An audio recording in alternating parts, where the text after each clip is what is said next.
Hi, folks. I'm Morgan Carter-Ripsky, And I'm William Haft. and we're here today to do a presentation on charter school governance for new board members and for new charter school boards for the Mississippi Charter School Authorizer Board. And today, during this training, we'll go through quickly the objectives, and then we'll talk to you about the roles, responsibilities, and relationships between a governing board, the charter school authorizer, and the folks at the school level. And then we'll talk about, for the board, what data you should be using to make decisions and how to have effective committees and meetings.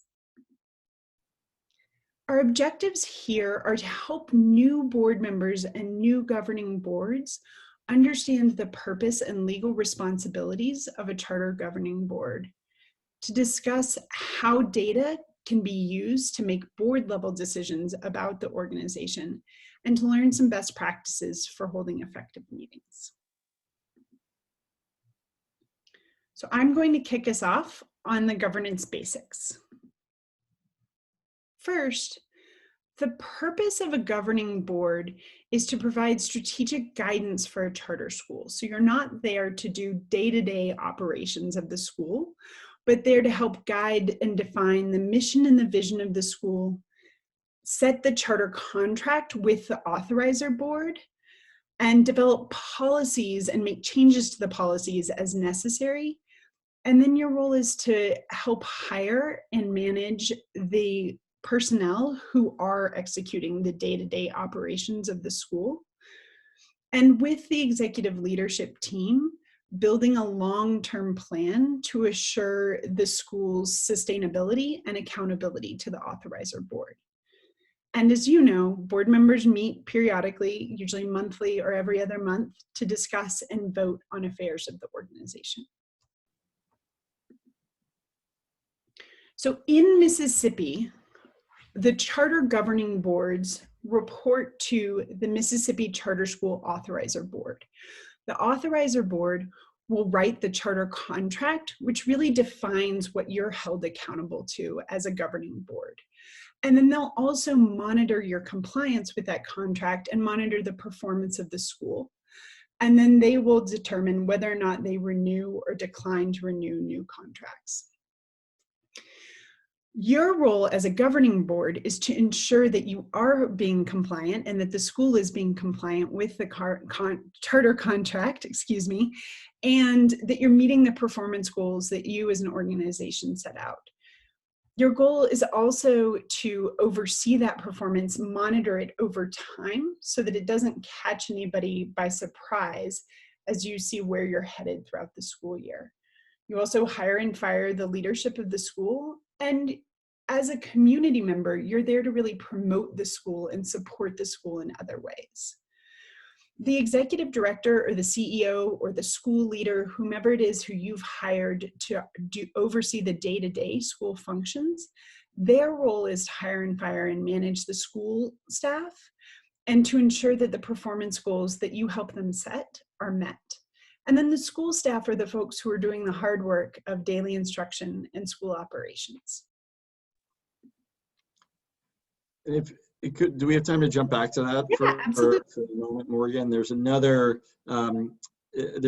role of the governing board that I think of, that if you imagine another, like this is the structurally really important for you to understand as a governing board member, how you fit into this sequence, and I guess a little bit of hierarchy, at least legally. There's another way to think about it, as Morgan's talking about the hard work of the folks in the school, and especially the teaching and learning, that if teaching and learning is at the center of this work, teachers and students, and then around them are a whole bunch of people trying to help make that happen well. And as a board member, another aspect of your role can be to be kind of a buffer, to allow teaching and learning to happen as well as possible. And that buffer, sometimes means dealing with the authorizer so that folks closer to the school don't have to as much, and so that they have the flexibility that they need, and taking some of the pressure off of them. Sometimes it might means helping to get the resources, right? Doing the fundraising and helping the school make sure the school has the resources they need so that teaching and learning can happen as it needs to. Thank you. That's exactly right. And so as we think about the responsibilities of the board, you really are, I love that analogy of kind of a buffer. You're there to fulfill the legal responsibility that's so critical. And William, I'll let you talk a little bit more about that too. And also to promote the school. So at the same time, you're really working to play that supportive connective tissue role. William, I'll let you talk a little bit more about the legal and oversight functions. Because I sound like a lawyer. Maintain, so one is, you have like technical legal responsibilities as a board member, and they're important to know about. One is to maintain the board as a whole. You need to maintain nonprofit status, right? You're obligated by Mississippi law to operate as a not-for-profit, and that's a legal entity. So you need to maintain that. You need to follow open meetings and public records laws, because you're kind of part private, part public, right? Nonprofit is a private organization, typically, but you are a public school. And so some of your obligations are connected to your being a public school, like following open meetings laws, public records laws, submitting required background checks, and what's relatively new here in 2020, an economic interest statement that's required for charter school board members. And then you have fiduciary and general duties to act in the best interest of the school. And this is kind of jumping back to standard not-for-profit law. Your obligation as a fiduciary, as a board member, is to make decisions that are in the best interest as best you can of the school, whether it's related to the finances of the school, fiduciary responsibility, or a general, what's called a general duty of care. And then you've got your oversight functions. Fiscal, legal, and academic performance are how they typically break down. You need to promote the charter school's mission, and often most boards have an obligation, a commitment that they make. This is not a legal commitment. Fundraising, it's a commitment that board members typically voluntarily take on as part of their commitment to being on the board and serving on the board. And William, as I believe you've said before, we don't know any charter school that's not actively fundraising all the time. Yes, in an ideal world, that would not be necessary, but in the real world, it is. Morgan mentioned the role of the board and of you as board members in hiring the school leadership and overseeing school leadership, and that's a really central part, right? You're not doing this work day to day. You have a day job or you have other responsibilities. There are people that the board is hiring to do this work day to day, and so that piece of it is critical, and your relationship with them is critical. To build a strong relationship, among the things you need to do are cultivate a trusting, candid relationship, being open, being clear about expectations, being clear about challenges, acknowledging challenges, and being proactive about naming them and working together to address them. Build an effective partnership with the school leader between, in particular, the school leader and the board chair. So the board chair is going to be always a key point of contact with the school leadership. You want to be a champion of the school leader and promote the school leader as being a key to the success of the school, because they are.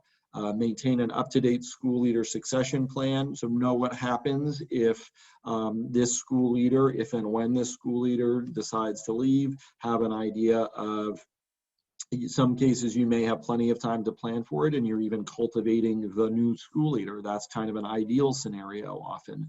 Other cases, you just need to know that, hey, if we lose our school leader overnight, what's our interim plan? That what would we do to get us through the end of the school year, to get us through to give us time to hire a new permanent replacement. So what's our interim plan? Collaborate with the school leader to establish annual goals and then evaluate the leader based on those goals. Again, being clear upfront about expectations and then being clear in terms of your assessment of performance in relation to those expectations is really important. Often those expectations start with the overall performance expectations for the school as a whole, but then there are particular expectations that you probably have related to the school leader's particular responsibilities. And then equally important is to invest in your leadership. Help them grow professionally, help them understand their strengths, help them know where they can improve and where it will make a difference to the school's success if they improve, and then support them in doing that. All right, next we're going to move on to talking a little bit about the data that you'll look at as a school board member to make sure that your school and your school leader are meeting those performance goals that William just referenced. And then if not, you're able to identify where the gaps are, and that's how you build in that support for the school leader that William was just talking about as well. Where are the gaps? What support do they need in order to reach their goals?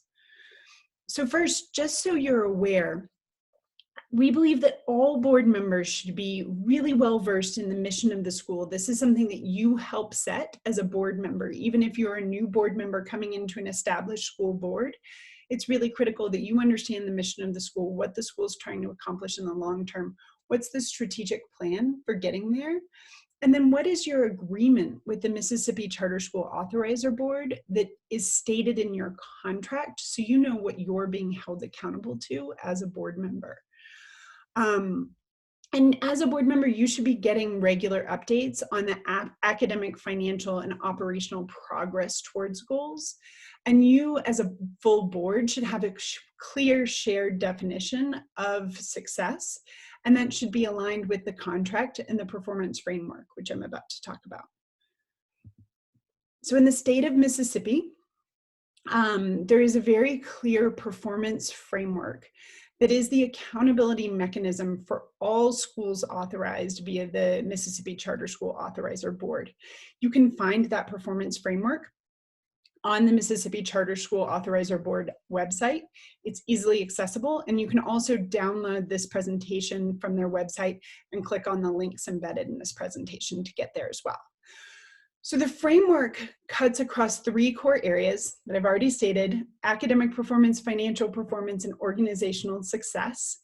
And within each of those three buckets, performance is measured and compiled in a numerical rating.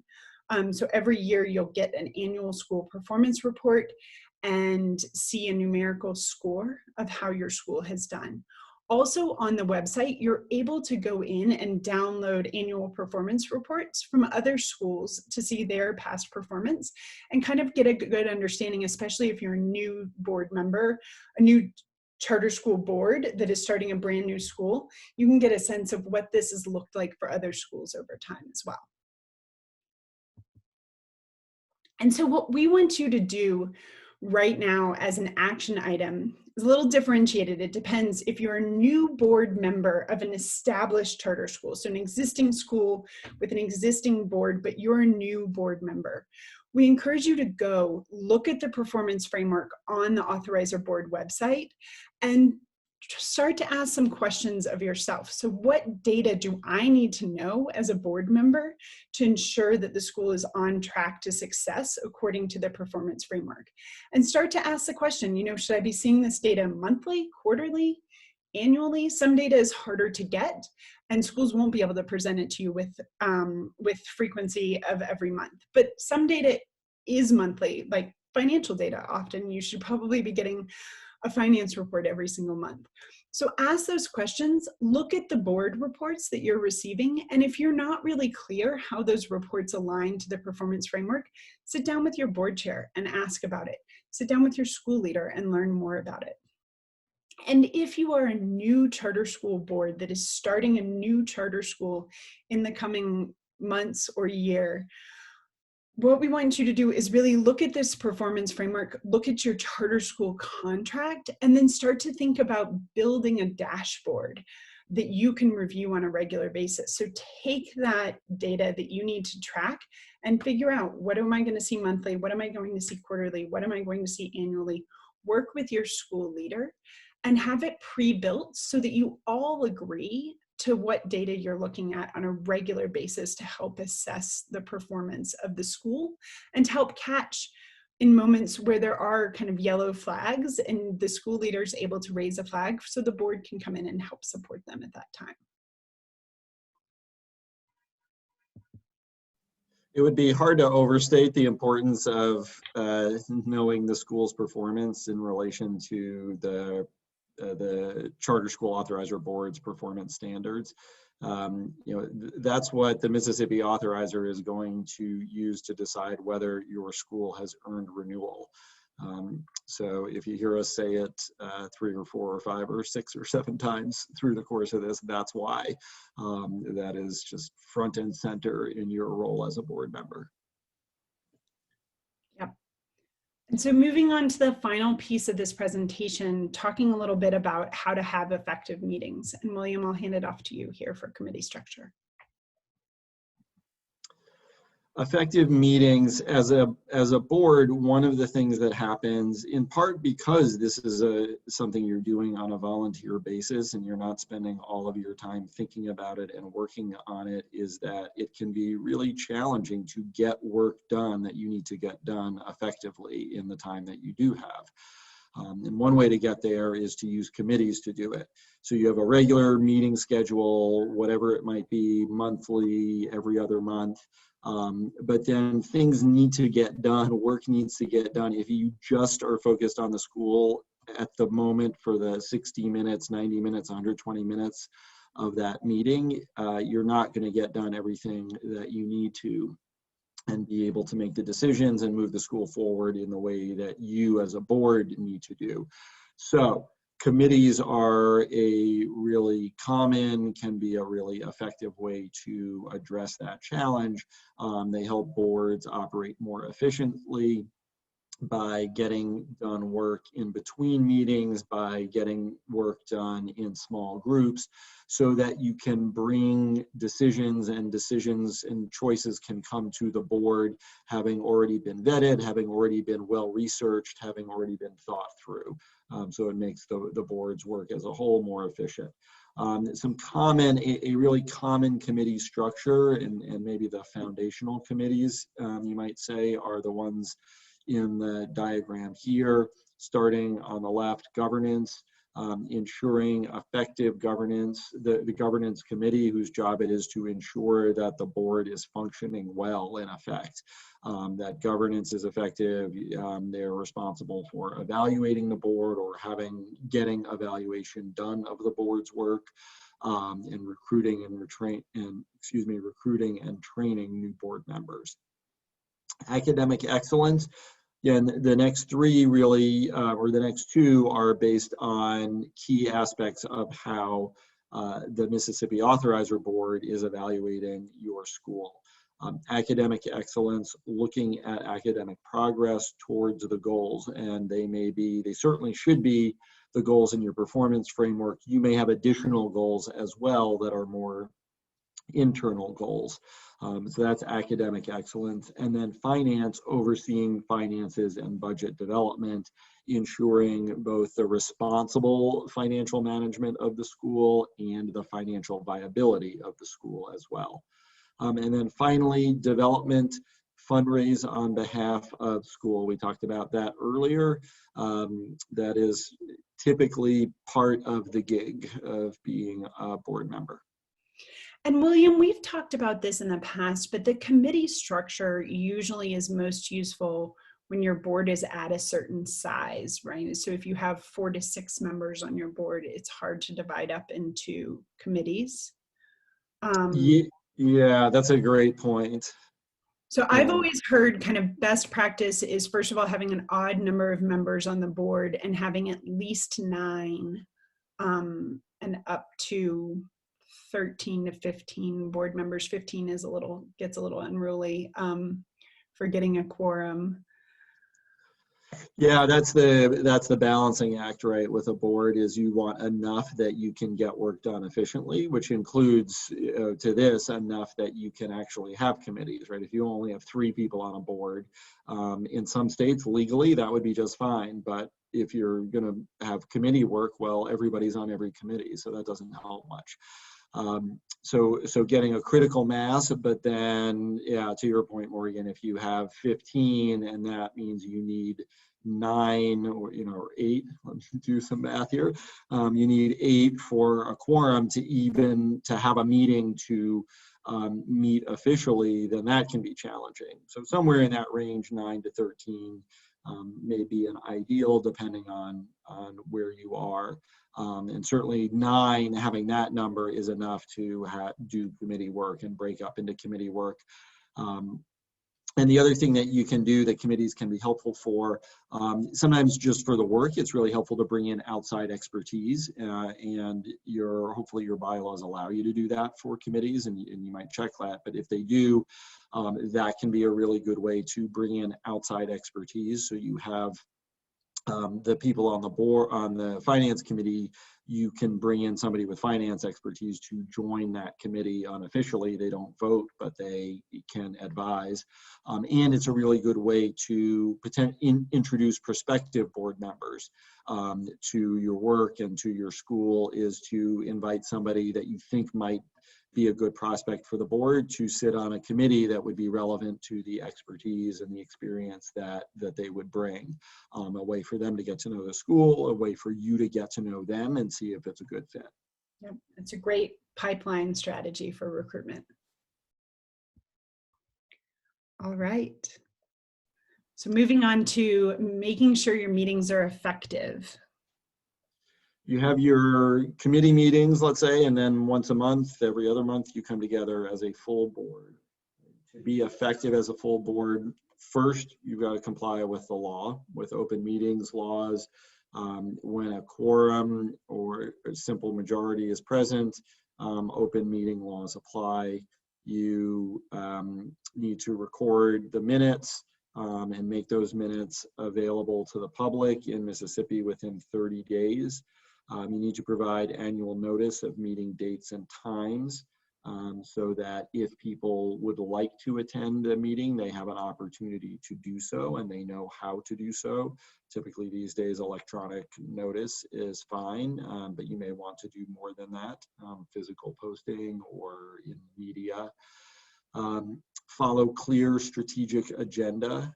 When building an agenda, ask, what are the 2 to 4 most important issues on which we need to focus?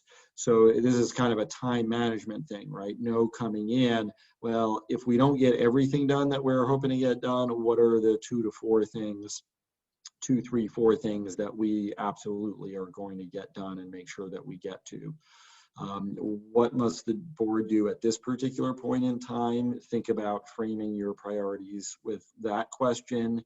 With the question about what you need to do for due diligence or your governance responsibilities purposes, and also what you need to do in terms of ongoing education. And ideally, you're thinking about these things, not just in the scope of an individual meeting, but even almost in the sense of a curriculum over the course of a year, so that you have a sequence going over the course of a year.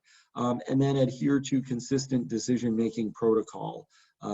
Present data and committee recommendations with a rationale, engage in debate and consider all options, and then vote. And there are all kinds of valid, viable ways to do this. The classic is Robert's Rules of Order, but that's far from the only one. But as long as you document how you're going to make decisions and then you do it that way consistently, there are a lot of different ways that you can do that work that are appropriate. Yep. And I think that's really critical, that really the best boards are thinking about the full scope of a school year, as William talked about, kind of what's happening over a full period of time, a full school year, that I need to zoom in on these things in September, these things in the fall. these things as we go into a new school year, you should really be able to zoom out and see what's coming ahead and be really clear on how you're making those decisions over time as well. And so this concludes our presentation for today. We are so grateful that y'all have chosen to make this huge decision to support charter schools in the state of Mississippi. We encourage you also to go and download this presentation on the Mississippi Charter School Authorizer Board website in their resources tab. Included in this presentation is an appendix of resources. You can click through all of these links and see some guidebooks on how to be an effective board, really critical information for the state of Mississippi, and just also some general information about good governance practices. And I would just echo you, Morgan. Being a board member of a charter school is one of the most, I think, underappreciated roles of charter schools, and the importance is underappreciated in terms of the value and role in the success of charter schools. So really appreciate your doing this work and taking it on. Yeah, thank you so much. Thank you.